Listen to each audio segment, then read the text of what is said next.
let's talk about workflow rules, automation, and blueprinting. So the first place I want to cover, again, if you've taken our CRM courses, a lot of this is very, very similar to Zoho CRM. They're kind of built on similar foundations. So if you need a refresher, go watch that.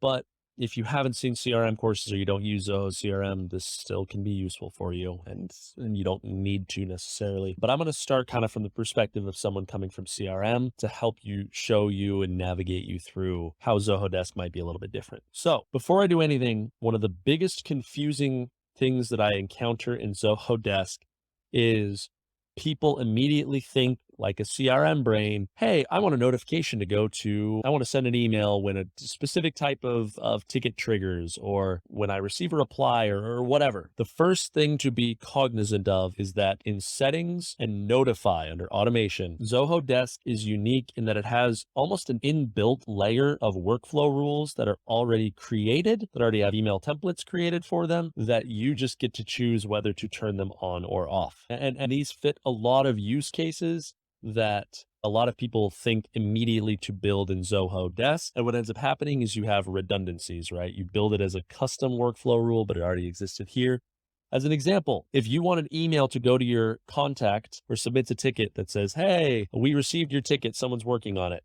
You don't have to create a custom workflow rule. Boom, just turn that on. Turn on contact notifications, receiving a new ticket. If you click edit, you can see this email template that says, hey, your ticket has been created with this ID and this subject. Someone from our team will review and respond shortly, blah, blah, blah, blah, blah. Great. If we close a ticket, if you want to notify them, great.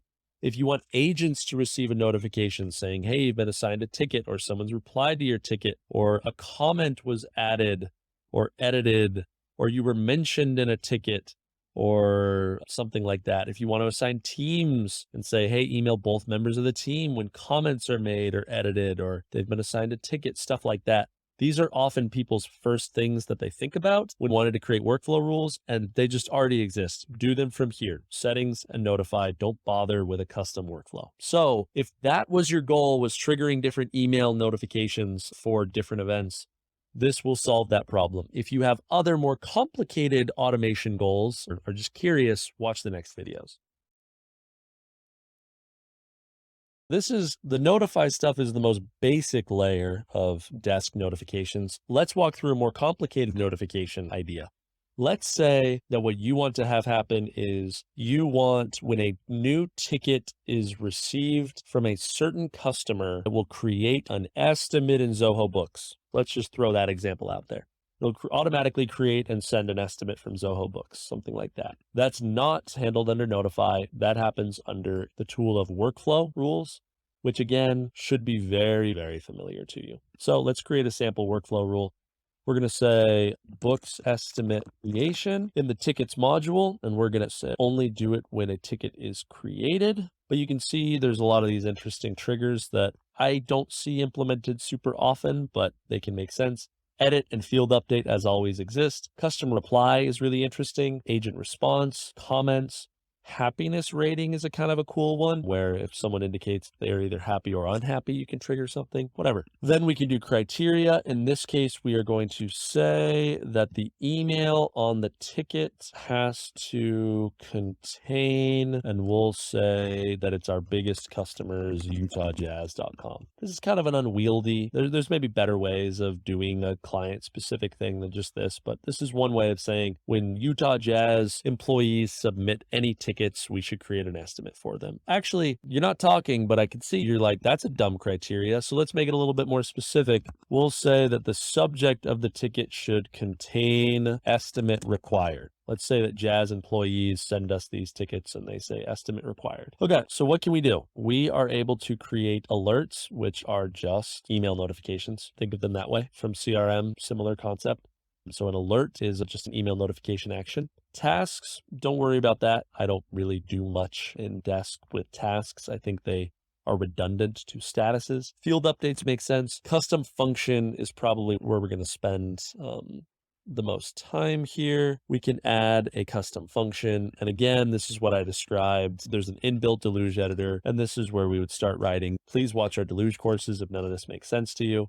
But let's say that we want to create a Zoho Books estimate. This is where we start looking at The estimate is estimate equals map, and then we do estimate dot put customer, and the customer is Utah Jazz. So then we can actually build the estimate from here, trigger it, and trigger that automation. So that is how workflow rules are set up in Zoho Desk. Okay, so we've already talked about how workflow rules really work a lot of the same ways as workflow rules do in Zoho CRM. Showed you an example.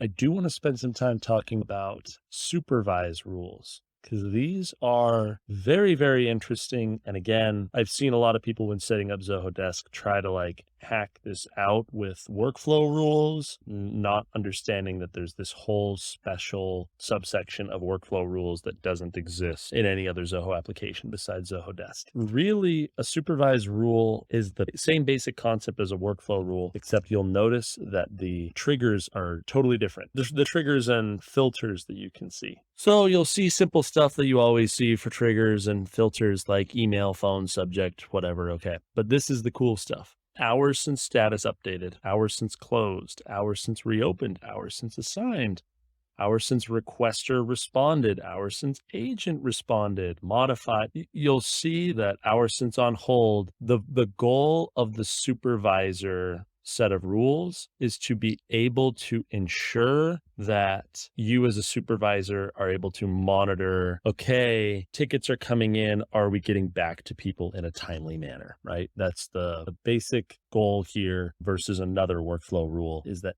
hours and time is much more of a trigger.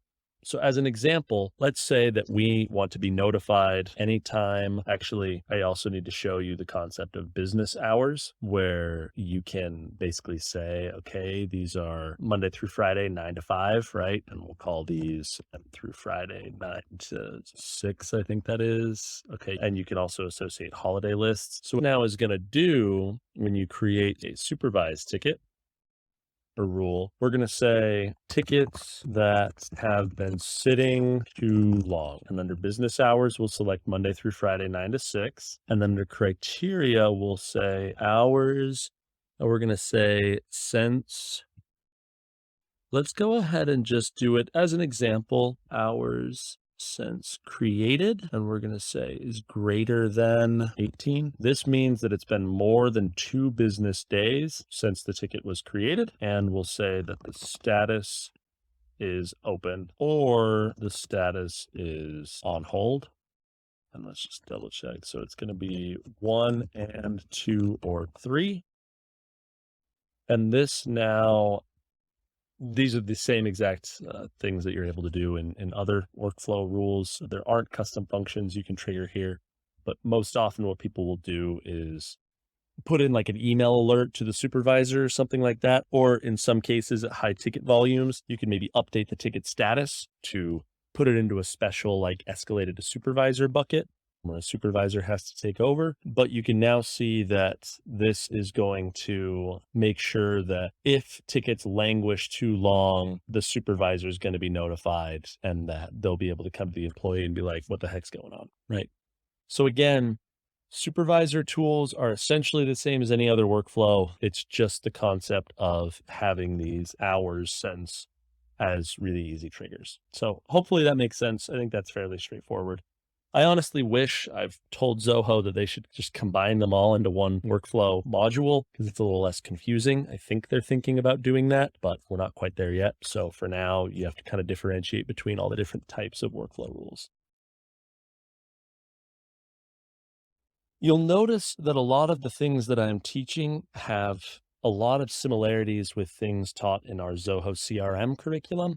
Zoho Desk and Zoho CRM share a lot of DNA. One of my favorite things that they've ported over to Desk from CRM are blueprints. If you haven't watched our full deep dive blueprinting course, I would recommend again starting in Zoho CRM, thinking through how blueprints work. But you're here already, so I'll give you kind of the quick primer. A blueprint is a tool that Zoho Desk provides that allows you to really lock down the process necessary for moving tickets through different stages.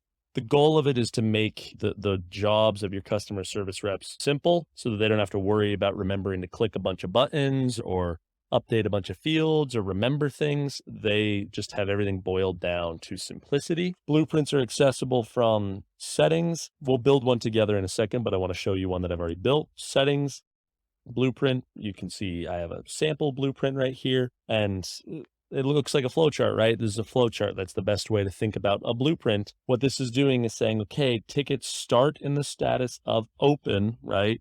And what we are telling our sales reps in this case is that you have two things you can do with that blueprint to update its status. You can either escalate it, and if you escalate it, you have to assign a new ticket owner, or you can close the ticket. And obviously that's a little more simplistic than things might be. You can get a lot more complicated than that, but you can see how it actually looks for the agent. They can click escalate and it will ask them to choose who to assign it to, or they can click close ticket and you can see that it updates the ticket status to closed. So we will be building in the next video a blueprint, but again, things for you to be thinking about of whether a blueprint makes sense for you. Do you want to ask reps questions or prompt them to fill in information when they are updating statuses? For instance, with escalate, we could ask them things like, we ask them to update the ticket owner. We could ask them to add a comment and maybe add a message that says, why are you escalating this? Why couldn't you resolve it yourself?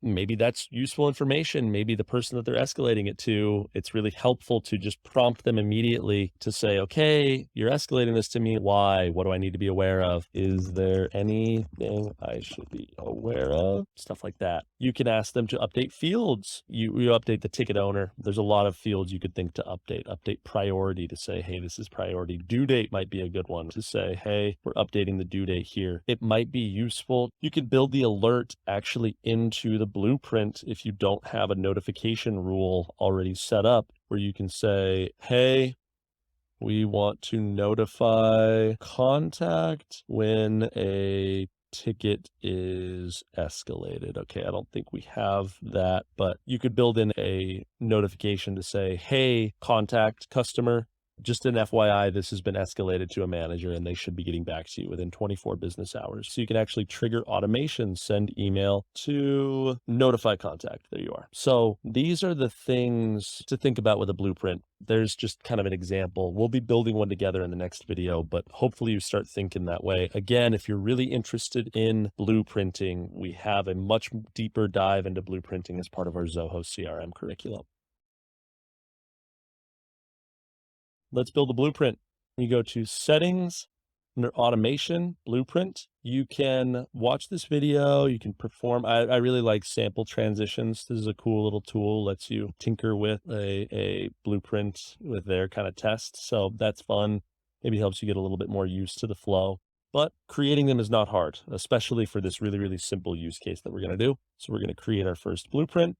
Go ahead and just call it test for now. I would highly, highly recommend, well, I wouldn't touch any of this stuff. I would only recommend building a blueprint based off a status field because in Zoho Desk, that's often the most pertinent thing. You want agents to take steps to update statuses of tickets. So we are going to be building the blueprint that I showed you in the last video. We will be building a blueprint that allows agents to escalate or close tickets and prompts them for information as they do so. We will click next. If you're curious, a lot of this is self-explanatory, so feel free to tinker with any other settings, but I want to show you really the meat that you need to be worried about. The first thing that we need to drag in is the open state. Again, the assumption is that most of your tickets are going to begin life in the open state. And so this is what triggers the blueprint. As soon as Zoho Desk sees a ticket in that open state, it will show those blueprint buttons and enroll it in the blueprint and get things going. We're not going to worry about on hold for now. This is a simple blueprint. We're just going to drag in open and closed. Then you now have these kind of three states and you can drag transitions between them. So you see, I just created a linkage. What it wants is a transition. Think of these as the buttons that we'll be creating. So we will add a transition of escalate ticket. Don't worry about auto transitions or anything like that. Then you can say, okay, what do we want? Well, let's talk through this. Again, if you want the full deep dive, we have a full blueprinting course and it's very similar to what's in CRM, but we'll give you the quick primer.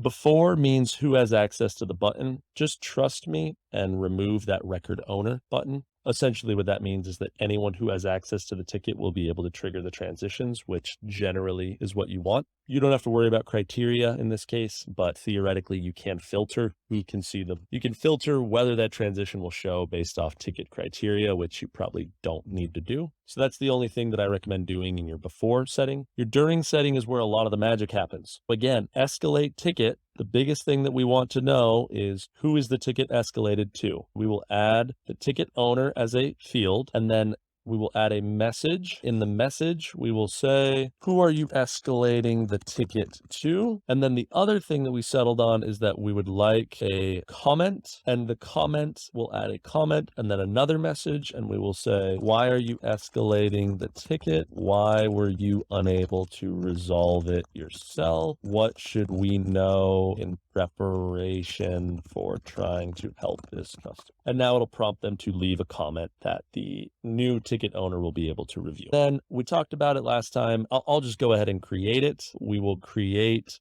a new template that is customer escalation notice. Create template, customer escalation notice, contact notification. You choose your from address. Your ticket has been escalated. Hey, just FYI, we escalated your ticket. A manager will be reviewing it within the next business day. Thanks. Obviously, you'll make that look prettier, right? But we can then go back here, refresh, and we'll come down customer escalation notice. Then we want to send the email alert to the agent. And I'm not going to worry about, you can trigger to the record owner, which we just reassigned. So it'll trigger the new owner, but you don't have to. Again, I get worried about triggering too many email notifications from Zoho Desk because then employees just ignore them. But whatever, we'll do that. Cool. Now we'll trigger this email as part of the customer escalation. The other option that we have is you can just close a ticket, and this, we don't really need anything. I'd remove record owner, but we don't need any special messages or anything. Just close a ticket and you're good to go. That makes me happy. The final thing we need to do is that close ticket needs to be what's called a common transition. You can see that they link you out to this help article because people often ask, what the hell is a common transition? What a common transition means is that the close ticket button will be available if the ticket is in open status or an escalated status. You'll be able to see all this when we actually publish our blueprint right now. Click Save Blueprint. Go ahead and leave, go to a ticket. Actually, you may need to create a new ticket sometimes because it doesn't always enroll new tickets in, or it doesn't enroll previous tickets in the new blueprint. Sometimes to do that, you just need to update a certain field and it should. So that is a point to note. If you want to enroll existing tickets in this new blueprint, often you need to mass update it. You can reach out to Zoho support if you have more questions about that. But if you just update, select all tickets, and do an update of some small field, like if you do language, English, that is true. That's not a field that's really going to affect anything. And that should now, with that update, enroll all new tickets in this blueprint. It'll take a second, but that's annoyingly one of the only ways you can do that. But anyways, we have this now. So let's test it real fast. You can click escalate ticket. You'll see, who are you escalating the ticket to? Sergey Zalatovolis. Why are you escalating the ticket? I'm too dumb to know how to fix their problem. And when you click complete transition, you'll see that it's now been escalated. If you refresh, it should have created that. It created this as a comment telling them why you escalated it. And now you can see, because we made close ticket a common transition, you can click close ticket and everything's closed.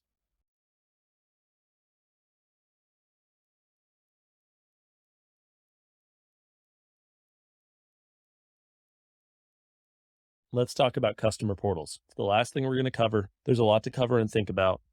I think you'll find this lesson useful in deciding, do I even need a customer portal? And if I do, is Zoho Desk's customer portal enough for me, or do I need something more custom? I want to brag about Zoho real fast as a company, because I think that it's crazy what they're able to do. as my example of what a customer portal is, I'm going to show you Zoho's own customer portal, which they use their own product, Zoho Desk, for. So looking at Zoho's own customer portal, you will be able to see how Desk's customer portal can be used. Obviously, theirs has a lot of custom work done to it, but it's pretty cool. A customer portal is useful and necessary when you have a lot of customers that could theoretically self-serve and you want to save money by letting them self-serve and get the answers they need rather than needing to talk to someone. Zoho's a perfect example. They have 70 million users. And if you haven't noticed, their price points are fairly inexpensive, very inexpensive on a lot of their software. Zoho absolutely has to have a self-serve component where people can find answers to their questions without always having to talk to a Zoho customer support rep. If you go to help.zoho.com, you'll see that we're in their portal. You'll see that a portal is generally, there's a lot of things that can come into it, but it's generally composed of a few key components. Number one, the landing page, the home page, where you can see, guided, what do you need help with? You can learn about support plans. It's kind of like the website homepage, honestly, just teaching them about what products they offer. And often you'll see popular articles. So a knowledge base is generally very important for a portal, allowing people to come and get answers to questions that you've already written articles for.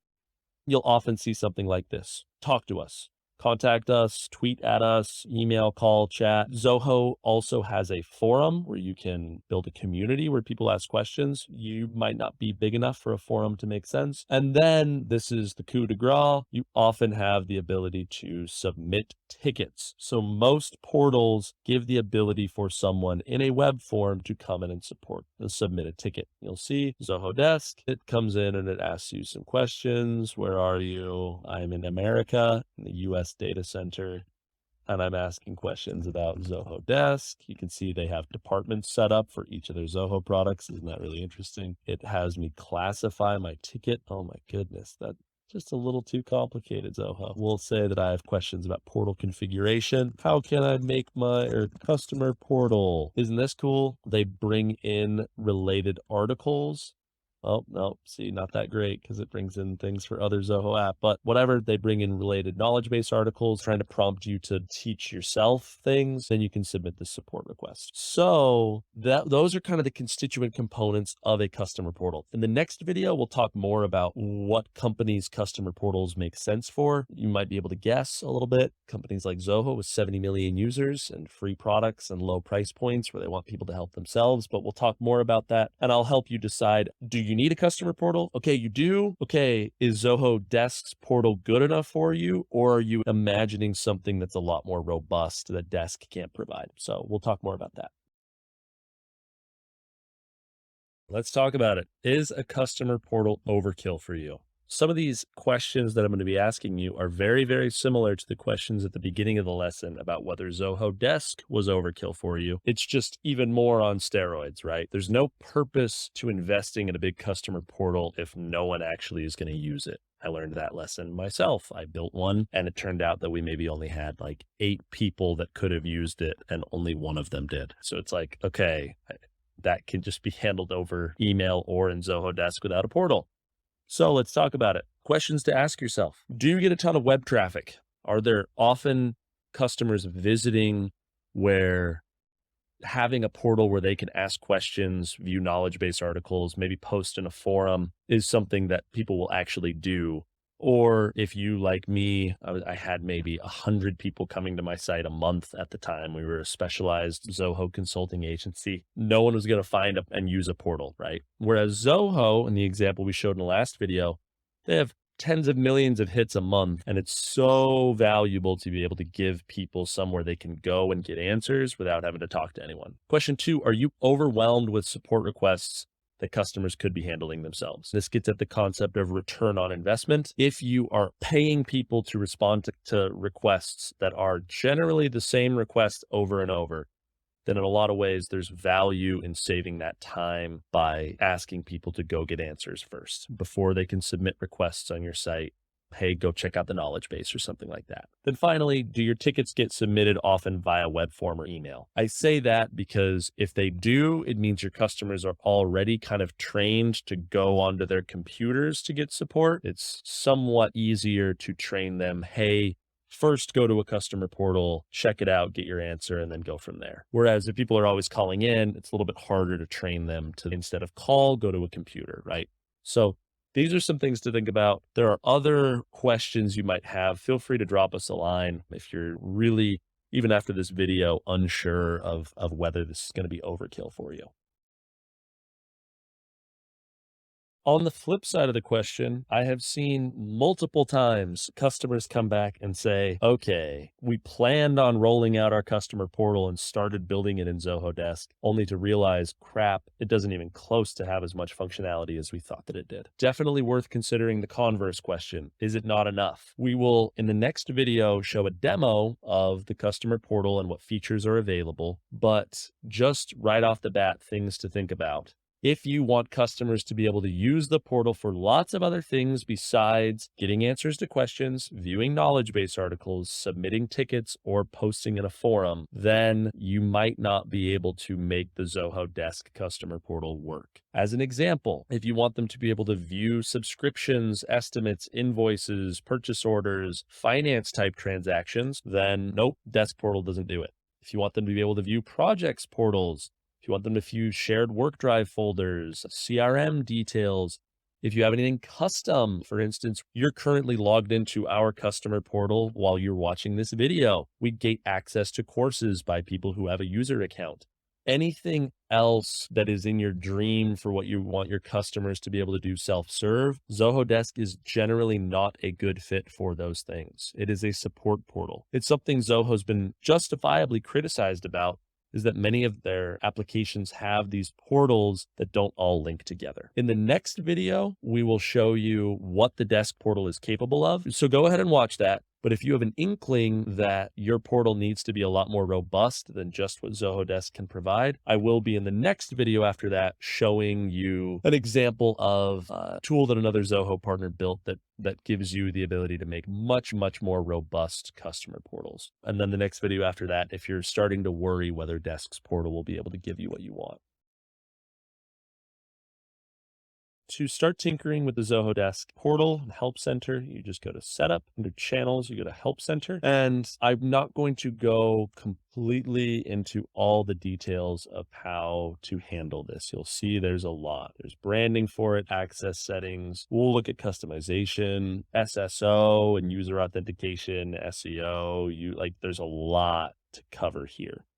So all we're going to do initially is just show you the meat and potatoes of what it's capable of doing and what you're able to customize. Go to Help Center Customization. You'll see right off the bat, you have the ability to choose from one of 4 themes. Let's just go Elegant, click Customize. And you will see what options you have. Similar to kind of any page builder, just tweak stuff. You don't have a ton of control over it, honestly, though I will say that you do have the ability to add or edit the HTML and add additional CSS if you really care. Then you are able to control the following tabs. Home is kind of the main landing page where you give them these options. My Area is where they log in and are able to see outstanding tickets that they have and submit new ones. And then Knowledge Base is accessible as well. Then if you click on Widgets, they did actually, okay, they unveiled the ability to do custom widgets. Good for them. That is fairly new. Basically, you can add in the ability to have accessible these widgets to let people navigate the site a little bit better. They can click on knowledge base categories, community categories, whatever. But tabs is where most of the money made. You have to think about the following functionality. Ultimately, at its max, the Zoho Desk portal is capable of doing the following: letting people view previous tickets and submit new ones, letting them browse a knowledge base, and letting them post to a forum if you enable the forum. Technically, you can also embed potentially other forms, but at that point, it's like, maybe just use your website. So you can't do really anything else with this portal. If that is a good fit for you, great. If not, let's talk in the next video about what some of your options are for more robust portal products that solve more of your customers' self-serve worries.